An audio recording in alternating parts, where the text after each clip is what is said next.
শেখ হাসিনা সরকারের পতনের পর একের পর এক দাবি নিয়ে আন্দোলন করছে বিভিন্ন সরকারি, বেসরকারি এবং স্বায়ত্তশাসিত প্রতিষ্ঠান। দেশের বিভিন্ন স্থানে বন্যার কারণে যখন মানুষ খাবার ও পোশাকের অভাবে মানবেতর জীবনযাপন করছেন, ঠিক সে সময় শাহবাগ ও প্রেসক্লাব সহ বিভিন্ন এলাকায় যান চলাচলে বাধা দিয়ে আন্দোলন চালিয়ে যাচ্ছেন আনসার সদস্যরা। বিষয়টি নিয়ে ক্ষোভ প্রকাশ করেছেন বৈষম্য বিরোধী ছাত্র আন্দোলনের সমন্বয়ক হাসনাত আবদুল্লাহ সহ অনেকেই।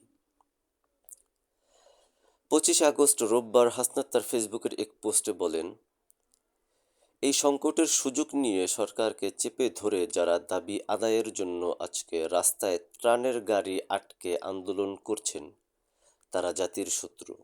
আমাদের যতটুকু সম্ভব আমরা দিয়েছি।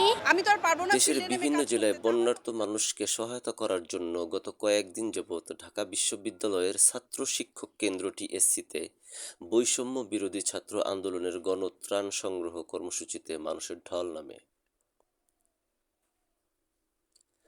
শিক্ষার্থীদের এই উদ্যোগে অংশীদার হতে নিজেদের সামর্থ্য অনুযায়ী নগদ অর্থ কিংবা ত্রাণ সহায়তা পৌঁছে দিতে আসেন বিপুল সংখ্যক মানুষ।